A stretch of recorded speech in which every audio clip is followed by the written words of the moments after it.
How to find hidden chats on Viber. So if you want to find hidden chats on Viber, then first open up your Viber application. Once you've opened, now you can simply go for the search, which is on the upper right, and search for any chat that you would like to hide. So for example, I'll be choosing the first chat. Now you can tap on the name of that person's chat or profile and then scroll down, and here you will have hide this chat. Tap on hide this chat and then enter the pin, or you need to create a 4-digit pin. Once you've entered the pin or created the pin, now this chat has been hidden.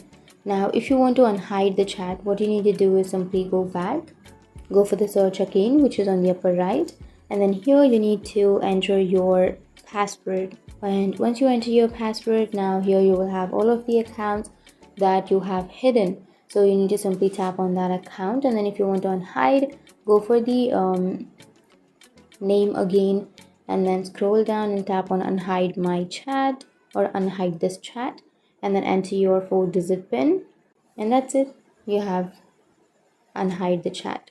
So that's how you can hide or unhide chats on Viber. And if you have any questions, feel free to comment below. Thanks for watching.